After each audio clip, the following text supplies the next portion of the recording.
I just want to ask the question, is a lot of the stuff goes back to the Lynn. Well, I'd like to know why you didn't invite them to be here so they could answer some of the questions you can.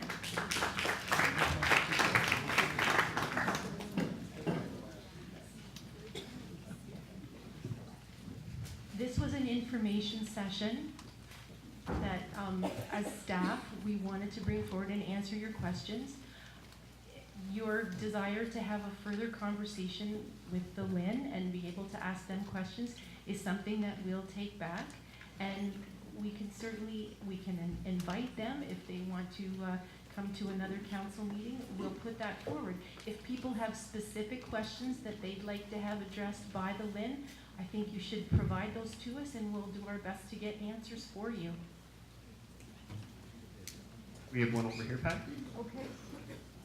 Rockwood Terrace also has daycare spaces, and I was just wondering if there's been conversations with Ministry of Ed just around multi-use facilities and how that might look moving forward. You hear lots of talk of hub models of support, and there might be other supports that could come out of a new build.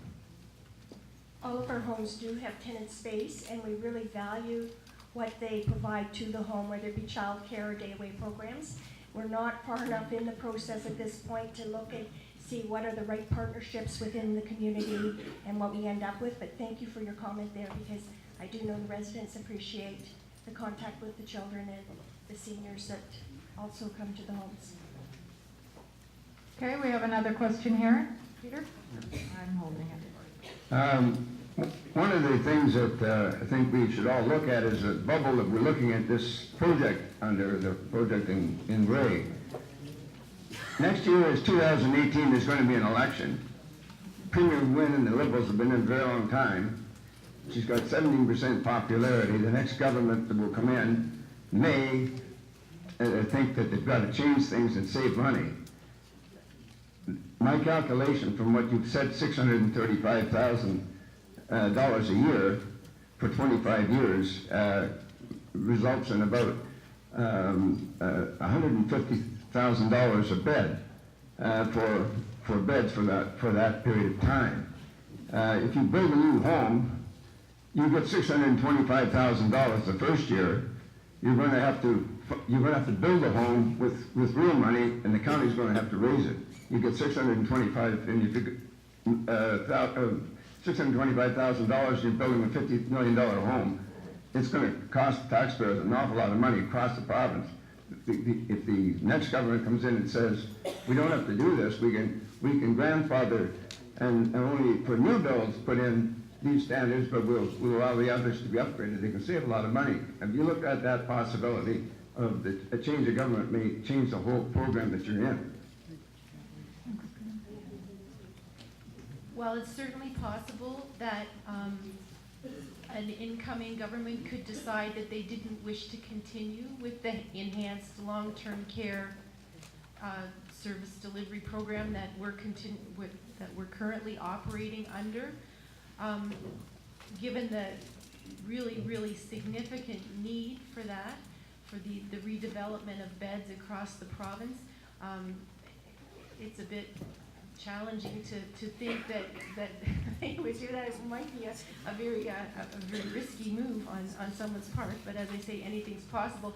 Certainly, if it had come to the time where we had entered into an agreement with the province, that would be an agreement over the span of time. We enter into agreements with the province for funding on any manner of things at the county, and the expectation is that those agreements are honored and continue on. I think there would be some very significant legal repercussions should they determine mid-course that they wish to alter the terms of that agreement. Just to follow up to that, you'd have to make your application before the next election to get a commitment, correct? So shouldn't you do that soon? No, it's not laughable. Seriously, you got to do this. You're going to risk losing the money. That's why we're having these meetings, and as Lynn said, there is a sense of urgency. Have another, Rob, do you? Well, we have heard a lot of things tonight. First off, we know that Rockwood Terrace began as, you might say, a nice retirement home. Everybody had to walk in to be able to go in. And now that's a whole different setting over those years. Amalgamation, we have heard a lot about that with all our township and municipalities. Whether that is a tax saver or anything like that, that is to be seen. The green part is missing here. You are going to move the seniors from Markdale to Durham, or the seniors. Everybody who is living now in Markdale, looking after their family members there, somehow may have to move to Durham because that's quite a hike. You may look at it as, oh, it's close together, it's all in Clay County, but everybody will have to drive to see their loved ones and to help them feeding and give them support and so on forth. So that are some of the points I really want to make clear. Now, it sounds really nice in Markdale to get that retirement home setting in the former, say, or in Grey Gables, but those people are getting old and getting all the other little things happening, what has happened with the seniors that moved into Rockwood Terrace. So then we will have to look at building a whole addition there to accommodate those folks, and that can happen overnight. So that means if a person has a stroke, then they will actually have to move to Durham in order to be looked after. Because it is at this time then, when it is a retirement home, there is no facility to accommodate a person who has that happening to them. And that can happen anytime, once you are in a home especially. So that's another thing that you have to look at. The future of Grey Gables, but the setting that you'll have to build there, otherwise you'll have to move them also to Durham. And there's just nothing good in that at all. With the amalgamation, the setting of kitchens, I mean, how many people do you want to put in a home? They are not just numbers, they are people. And to have two homes with family around them that support.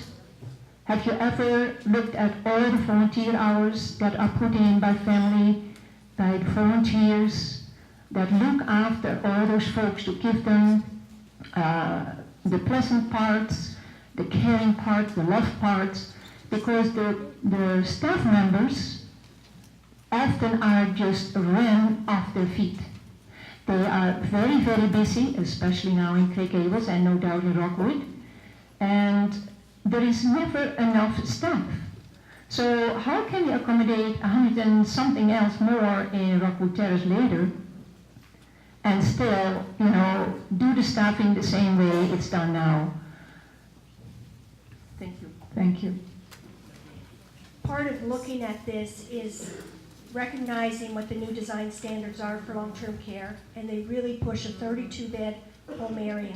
And one of the challenges at Grey Gables is it's 22 beds in each home area where staffing are deployed to. And it really makes it tough to try and have enough staff to cover the size of space they must cover. So in looking at the new ministry standards, they've tried to look at that and say, what can we do to maximize the availability of staff for the residents who need them when they need them? And it would not be a super center or something like that. There's very defined neighborhoods or small home areas where the residents would live and be able to develop the friendships and that type of thing. Other questions? One over here, Pat? Okay. Hi, Stephen Townsend. Two things. First, I'd like to thank Lynn and Kim for bringing all this information before. I think the last public meeting we had here, which was from, say, the Rockwood Committee, you had promised to do that because we were criticizing you for not doing enough detail. Not everyone agrees with it, but at least you're moving down the right step to get that detail to us, so I appreciate that. The second thing is, they were talking about the money that could have been spent on Rockwood. At one point of clarification, had you spent the 1.7 million, would that have made Rockwood a Class A building, therefore not done the redevelopment? No, it definitely would not have covered that cost. things at Rockwood Terrace, the size of the doors, and the other, there's a lot of different little pieces that have to go together. The central dining room is probably the one feature I think of at Rockwood Terrace. One dining room for probably 70 people is totally against the new standard of the Ministry of Health. They expect a dining room to be available in a home area where the residents live. So those are some of the types of things. The other piece is around activity space, sitting rooms and quiet rooms for residents. That's part of the new design standard, and that money would not have went very far in trying to upgrade it.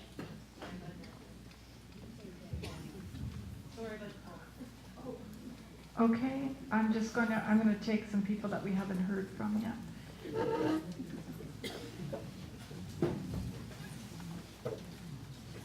Hi, I'm Donna Bain, and I have my mom up at Rockwood, and she, like the 32 bed rule, is this the government that came up with this? Like this seems, like I've been up there, there's all kinds of rest lounge areas, there's never anybody in them. So why do they need 32? The people are happy as it is. Like I can understand safety issues, but to say that 22 beds isn't enough, like it just seems weird.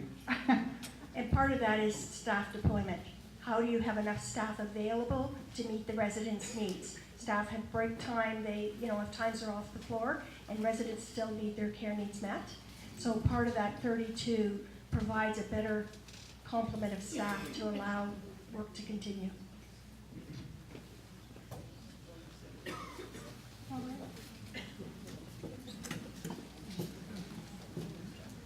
Duke it out, who goes next? I'm gonna go left to right. Hello. I wanted to say that one of the things that I'm really proud of is the fact that Rockwood is got some excellent care. The people that work there really care about the jobs that they do, then they care about the people, okay? And the people at Grey Gables, those workers care about the people that they take care of as well. But one of the things, and we're doing a good job, but one of the things that's really important for us to remember is that these are people, okay? They're my moms and your moms and you know what I mean? They're family, right? And when it's family, one of the things that I know is that family tend to want to go home when it comes to the end of their lives, right? When it gets there where it's, they want to go home. So someone living in the Markdale vicinity, that's home. Somebody living in Durham, that's home. And to say that you have to spend the rest of your life in a foreign facility or another community, that's not home.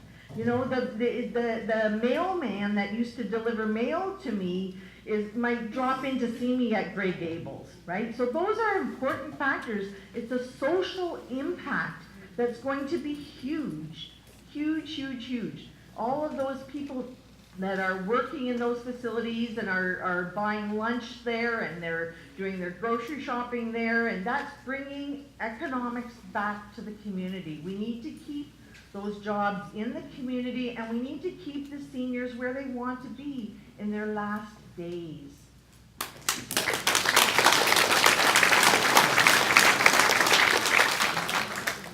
Somebody else. Pat? I just wanted to comment on that too, about what is community. And it's really important to recognize this isn't just about Grey Gables serving people that live in Markdale, or Rockwood Terrace serving people that just live in Durham. This is about serving South Grey.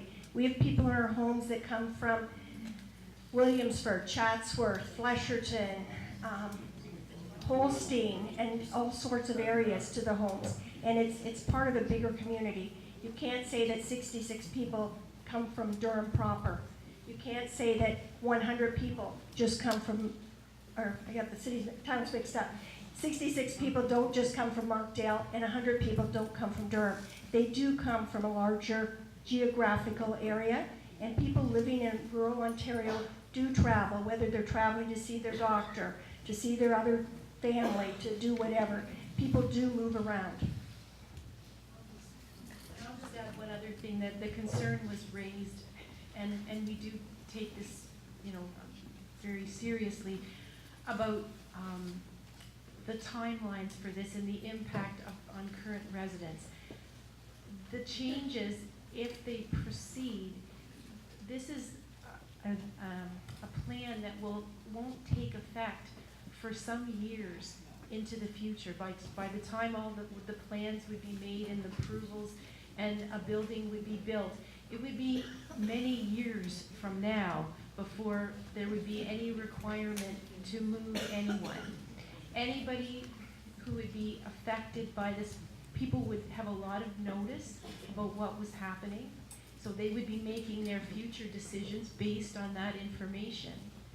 And any current residents would need to be, it would just be so important for us to manage that transition really carefully, and working with the CCAC about how we would go forward from there.